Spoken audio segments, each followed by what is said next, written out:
그들을 떠나 다시 배에 올라 건너편으로 가시니라.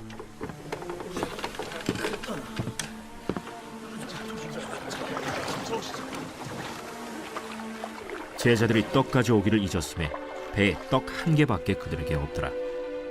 예수께서 경고하여 이르시되 삼가 바리새인들의 누룩과 헤롯의 누룩을 주의하라. 이는 우리에게 떡이 없음이로다. 너희가 어찌 떡이 없음으로 수군거리느냐? 아직도 알지 못하며 깨닫지 못하느냐? 너희 마음이 둔하냐? 너희가 눈이 있어도 보지 못하며 귀가 있어도 듣지 못하느냐? 또 기억하지 못하느냐? 내가 떡 5개를 5,000명에게 떼어줄 때 조각 몇 바구니를 거두었더냐? 12이니이다. 또 7개를 4,000명에게 떼어줄 때 조각 몇 광주리를 거두었더냐? 7이니이다. 아직도 깨닫지 못하느냐? 벳세다의 이름에 사람들이 맹인 한 사람을 데리고 예수께 나와 손대시기를 구하거늘 예수께서 맹인의 손을 붙잡으시고 마을 밖으로 데리고 나가사 눈에 침을 뱉으시며 그에게 안수하시고 무엇이 보이느냐? 사람들이 보이나이다. 나무 같은 것들이 걸어가는 것을 보나이다. 이에 그 눈에 다시 안수하심에 그가 주목하여 보더니 나아서 모든 것을 밝히 보는지라. 예수께서 그 사람을 집으로 보내시며 마을에는 들어가지 말라 하시니라. 샬롬, 오늘도 하나님의 말씀과 기도로 우리가 승리하며 나아갈 수 있는 오늘 하루 되어질 수 있길 간절히 소망합니다. 우리는 삶을 살아가면서 더딘 것을 잘 견디기 힘들어합니다. 특별히 빨리 무언가를 보고 싶고 또 어떠한 것을 심으면 빨리 그것에 대한 열매를 보고 싶어 하는 것이 우리 사람들의 마음인 것 같습니다. 오늘 말씀, 오늘 본문 우리가 읽은 부분에 보면 예수님과 그리고 제자들과의 대화가 나오고 또 22절부터 26절까지의 말씀을 보면 그 제자들에게 보여주시는 한 표적에 대해서 예수님께서 그 기적을 보여주십니다. 그것에 대한 목적은 무엇일까요? 먼저 13절 말씀 보시면 이렇게 되어 있습니다. 그들이 떠나 다시 배에 올라 건너편으로 가시니라. 예수님께서 지금 건너편으로 가셨다라는 것입니다. 배에 타 있는 상황이다라는 것입니다. 14절 말씀 보면 제자들이 떡 가져오기를 잊었음에, 그래서 제자들 마음 가운데 지금 먹을 것이 없는 것에 대한 걱정과 염려, 그리고 현실에 대한 두려움을 가지고 있던 것입니다. 근데 예수님께서는 그런 제자들의 생각과 달리 마음에 조금 한탄한 마음을 가지고 제자들에게 이야기를 합니다. 15절 말씀 보시면 삼가 바리새인들의 누룩과 헤롯의 누룩을 주의하라고 말씀하십니다.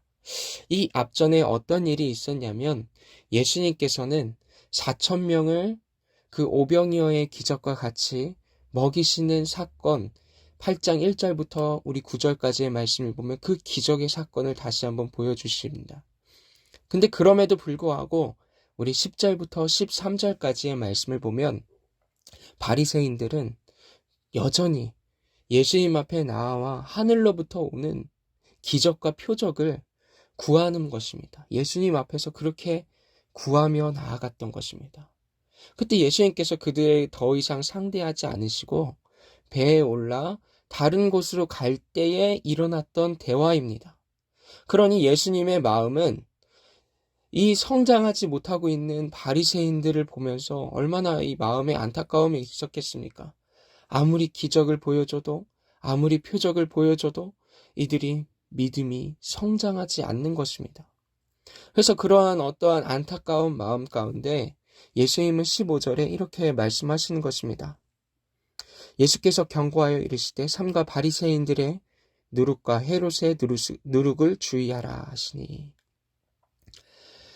그때 제자들은 이 말씀을 듣고 예수님의 마음과 예수님의 생각을 동일하게 했다면 어떤 말을 했을까요? 예수님께 이렇게 말하지 않았을까요? 예수님, 맞아요. 저 바리새인들은 왜 도대체 이런 4,000명을 먹이는 큰 기적의 사건을 보고도, 이런 표적을 보고도 여전히 표적을 구하는 걸까요? 이해가 되지 않습니다. 이렇게 말을 하지 않을까요?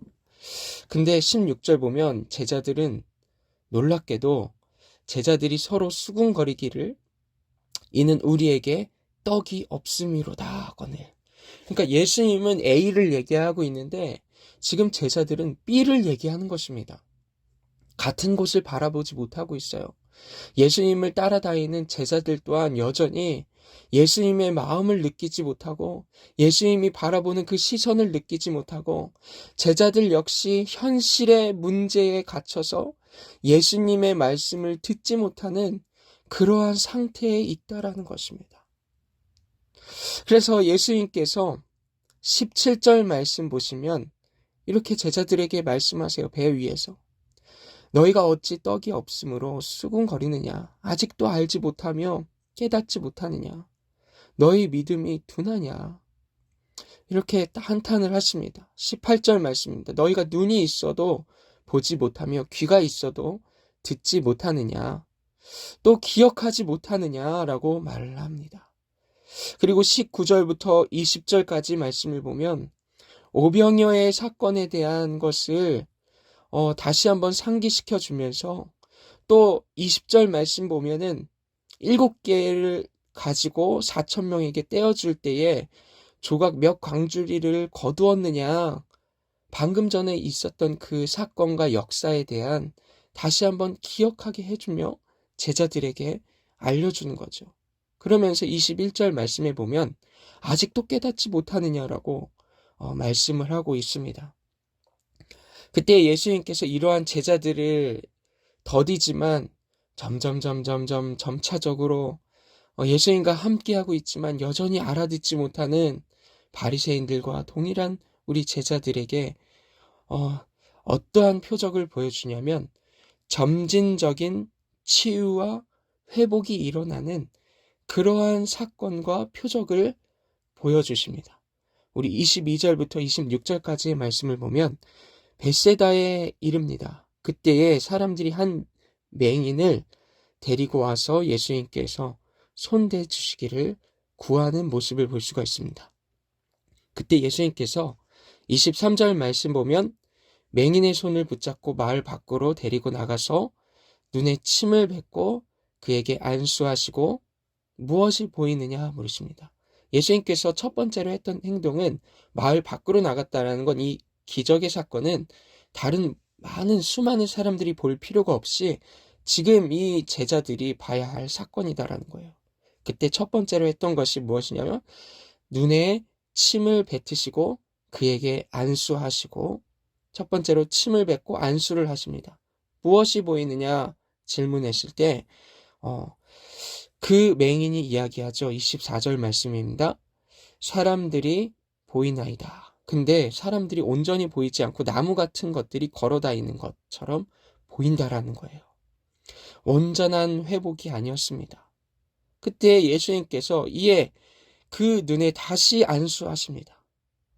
그때에 그가 주목하여 보더니 나아서 모든 것을 밝히 보는지라 라고 말씀하고 있습니다.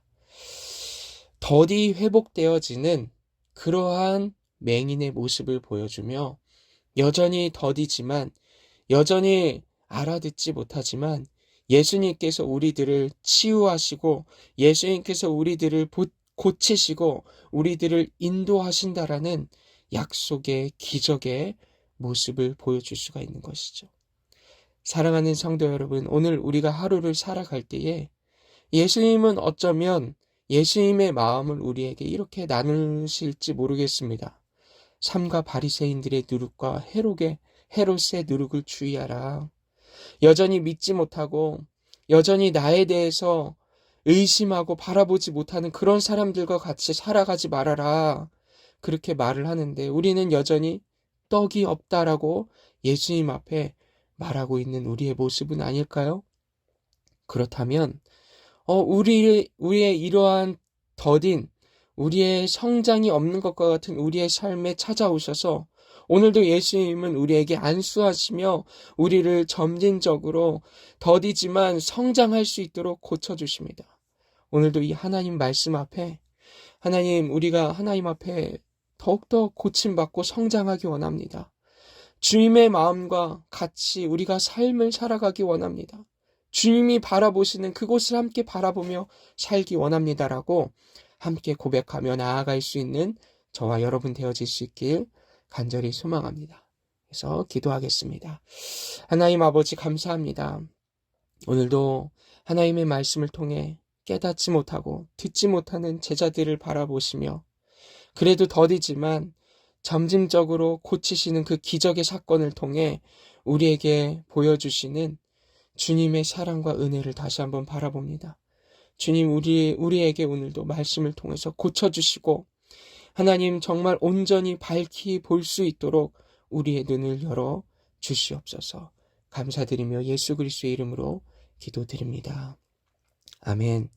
오늘도 하나님의 말씀을 붙잡고 기도하시고 또 환우들을 위해서 기도하며 나아가도록 하겠습니다. 기도하겠습니다.